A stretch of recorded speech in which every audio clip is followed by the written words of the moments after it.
What is going on, guys? Grave here today. We're going to talk about the EE-3 blaster rifle in Star Wars Battlefront. Of course, this is one of those kind of unique weapons because it is not your normal full auto weapon. It is a burst style weapon. This is the same weapon that Boba Fett uses. Of course, the one that you get as a character to unlock and use is not quite as OP as Boba Fett's, that's for sure, but it is still a good weapon.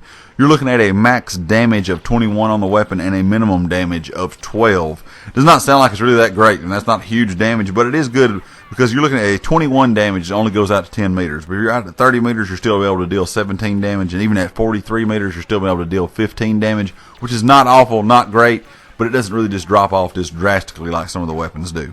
Your rate of fire is 120 rounds per minute, but the burst that comes out each time you pull the weapon is 800 rounds per minute, which is really, really quick, and you can burn through some people at close ranges with the weapon if you just kind of have a fast trigger finger. Your muzzle velocity is 500 meters per second. Your heat per bullet is 0.045, and your shot still overheat is 23.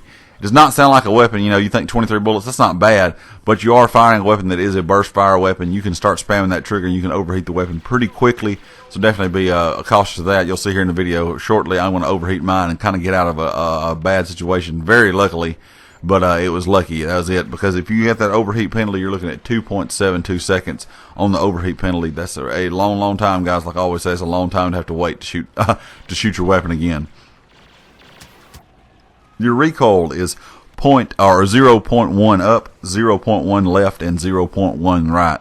What this means, guys, it's not got a lot of bad recoil. It's kind of odd to get used to just a little bit to begin with, even third or first person. It's got a little bit of odd bounce to it, but not a lot. You're not going to be doing a whole lot of vertical left or right. It's going to be kind of all together, and it's not going to be very, very bad. Being a burst weapon, if you fire the weapon slowly, you're doing a little bit of a slower trigger pull at a distance, you don't have to worry about the recoil at all. You're looking at your time to kill in milliseconds. At point blank range is a 654 millisecond time to kill. Out at 21 meters, you're looking at a 692 millisecond time to kill.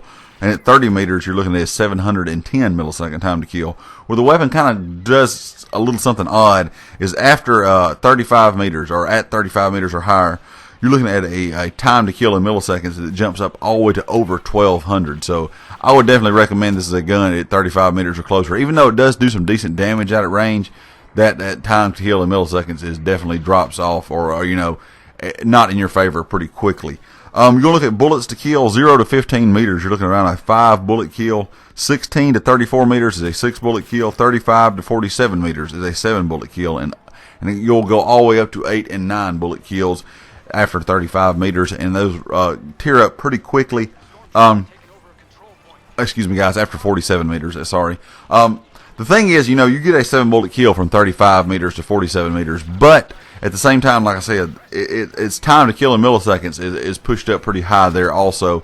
So that is going to slow down your time to kill just as a whole at a distance past 35 meters. But it's not really a gun that's a long range weapon. It's not like some of the other heavy blasters, or some of them have a little bit more punch at a distance. This is definitely a medium long range weapon. When I say medium long range, I mean like 35 meters or closer, and that's where it handles very, very well. It is a great rifle, but it takes a little bit to get used to. Of course, it being burst, you're maybe used to full auto weapons, and the recoil is, like I said, not very hard to get used to. Once you kind of figure it out, it's very easy to maintain as well. Good, I'd say from 0 to 30 meters. Point blank to 30 meters, the weapon handles very, very well. Another good thing about the weapon is it's great to me at close range because it can compete really well because it does fire very, very quickly. The thing is, in medium ranges, definitely make sure you shoot that the burst a little slower. That way you can kind of control your shots, and of course you will not overheat the weapon as quickly. And I think it's overall a really, really good gun, guys. If you have not used the EE-3, definitely give it a look. It's a weapon that is worth using, a weapon that is worth tinkering around with. I think you might find something that you do not know that was there that you really may enjoy using. Of course, guys, if you like the video, hit the like. If you're not subscribed yet, please do so. Click some of the annotations up in the top corner to see some of my past videos. I'll catch you next time. Peace.